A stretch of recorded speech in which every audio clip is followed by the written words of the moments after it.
Delta Force just took a big step forward with their new Season 8 update. We get a brand new map, 2 new weapons, an amphibious vehicle and a new support operator. From a new map to new weapon skins and a challenge series, Delta Force did not hold back in Season 8. In this video we are going to explore all the added features of the new map Aftershock and what it means for Delta Force in the coming future. I'll talk about both new weapons and I'll be sharing the exact loadout I've been using, which I feel has really upped my gameplay success. It offers really good recoil, handling and a blistering TTK. Let's take a deep dive into Delta Force Season 8 Morphosis. The biggest and most obvious update is the new map called Aftershock. What makes this map a key focus for us? Is it simply because it's a new map? Although new maps are always exciting, that's not the main reason. It's the level of detail and new dimensions added that makes it exciting. Delta Force made a big step up. You have unlimited running routes, numerous angles to attack from or defend, running into buildings, underground, jumping through windows or causing absolute destruction to a huge building. It's all possible now. Just the feel of this new map gives Delta Force a very realistic warfare experience, something we have all been waiting for. Usually you have to run around a big building with some random obstacles thrown in the streets for cover.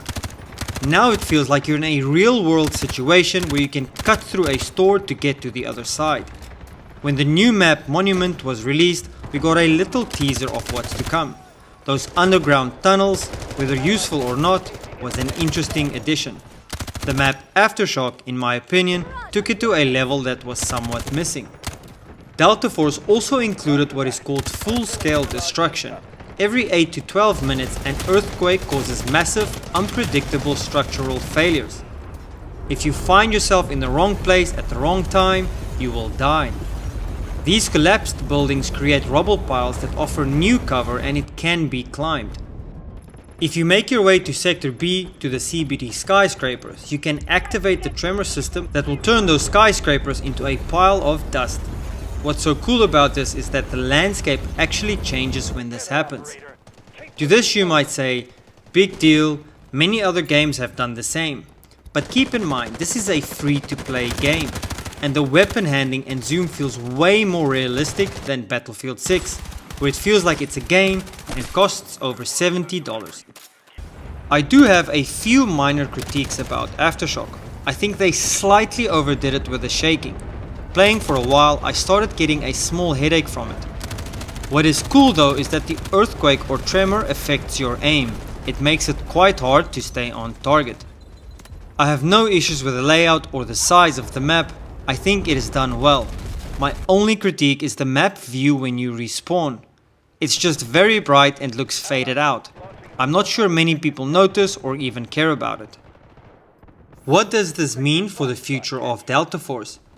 Will they continue to bring in full-scale destruction with all future maps? Will all the new maps have more running routes? Hopefully with future maps we will have even more depth to the map, like being able to run up a flight of stairs onto a new floor, instead of simply being able to run through a store with multiple doorways and exits, which is a good improvement, but it needs just a little bit more. Are they cooking up something even better for the next update? Tell me what you think in the comments.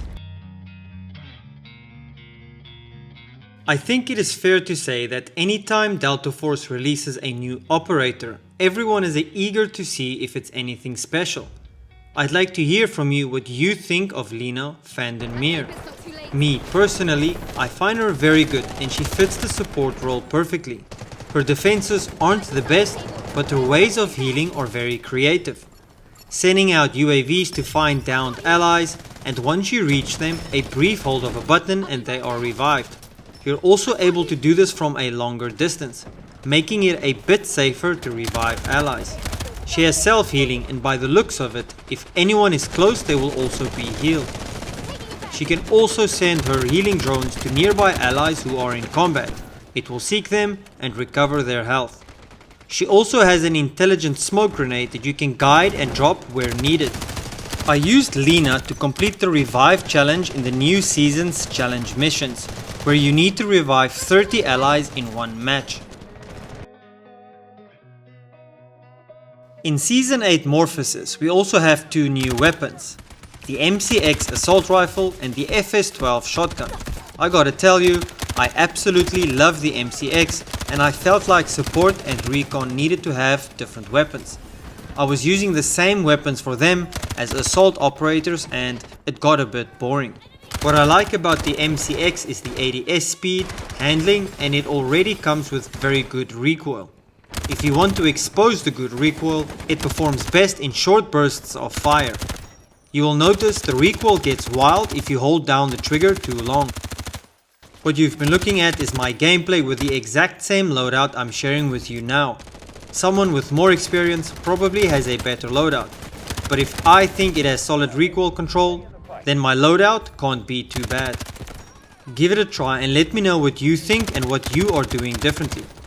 We also have a new fast fire rate shotgun, the FS12.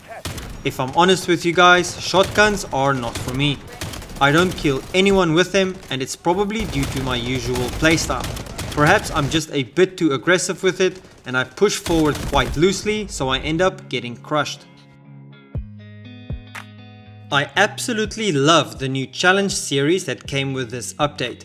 It kind of forces you to go outside of your comfort zone and play with different operators, weapons, etc. to complete each challenge. Some challenges are easy and some are quite difficult, like reviving 30 allies in a single match. The rewards you get from this is decent, perhaps we will get better rewards as we complete higher levels. Rewards include armament vouchers and other rewards that give you a chance of unlocking new weapon skins and a bunch of cosmetics.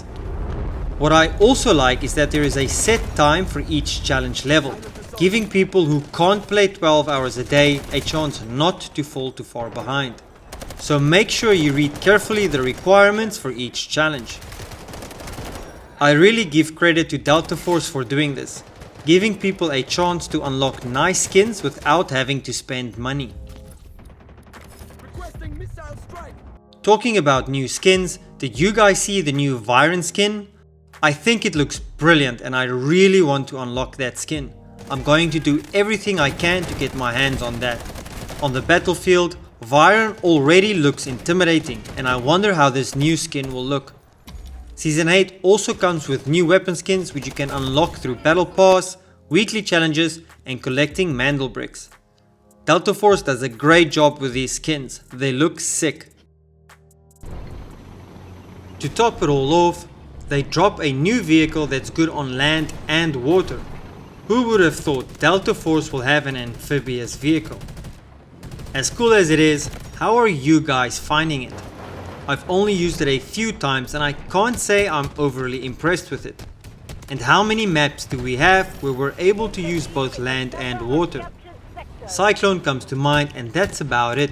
And if you ask me personally, I'd much rather jump in a helicopter.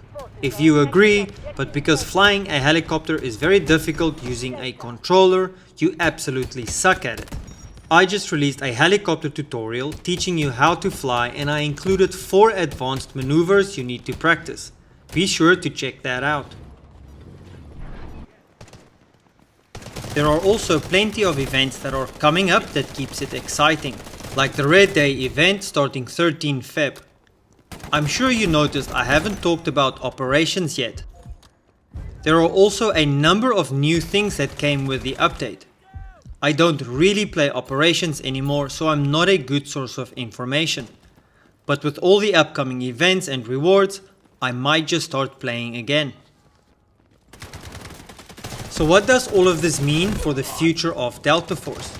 Did they just set a new standard for all updates to come? Should we expect such drastic improvements every season? How many new operators are they going to introduce and will it ever stop?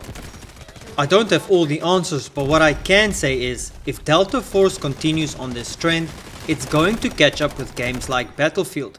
On the console side, if they can improve the movement just a little more people will be attracted to play the game. There are still a few bugs Delta Force need to sort out with the Season 8 update.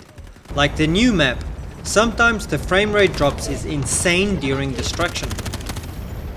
When I go into a vehicle section, I can't come back out. And sometimes I have to exit the game because my weapon fires one round and then reloads. But luckily, these are all fixable.